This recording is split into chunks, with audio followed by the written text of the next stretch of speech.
மாங்காய் முருங்கைக்காய் வத்த குழம்பு கட்டிடலாமா, அதுக்கு வந்து 2 முருங்கைக்காய் எடுத்து அதை நல்லா கட்டமாக சின்ன சின்னதாக நறுக்கிட்டு அதை என்ன சட்டியில் வச்சு மஞ்சத்தூளையும் உப்பையும் போட்டு தண்ணி ஊற்றி ஒரு டம்ளர் தண்ணி ஊற்றி வேக வச்சிரு.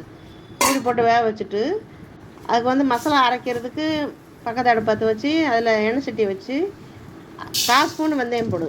வெந்தயம் வந்து கொஞ்சம் வெடித்து வர நேரத்தில் அரை பல்லாரி, ஒரு 6 பல் பூண்டு, மல்லித்தூள் 1 ஸ்பூனு, மஞ்சத்தூள் 1/4 ஸ்பூனு, மிளகாத்தூள் 1 ஸ்பூனு, 1/2 ஸ்பூன் மிளகு, 1/2 ஸ்பூன் ஜீரகமும் போட்டு நெல்லிக்காய் அளவு புளி எல்லாத்தையும் அதிலே போட்டுரு. அந்த எண்ணெயெலாம் ஊற்ற வேணாம், வெறும் சட்டியில் வதக்கினா போதும். அரை மூடி தேங்காய் எடுத்துக்கோ.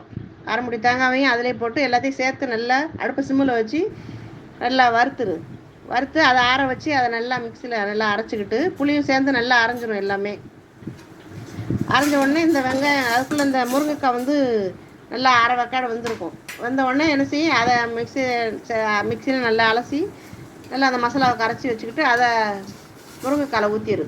தண்ணி நமக்கு தேவையோ அந்த அளவு தண்ணி வச்சிடணும். வச்சுட்டு நீ மாங்காய் நறுக்கி வச்சுருக்கல, மாங்காயையும் உள்ளே போட்டு அது தேவையான அளவு உப்பையும் போட்டு மூடி வச்சு நல்லா வேக வச்சிடு.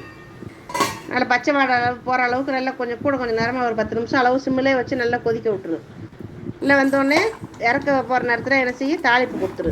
நல்ல சட்டியை காய வச்சு நல்லெண்ணெய் ஊற்றி அதில் கொஞ்சம் கடுகு கருவேப்பிலை இருந்தால் போட்டு தாளித்து அதில் ஊற்றிட்டா வத்த குழம்பு நல்லா இருக்கும், சூப்பராக இருக்கும்.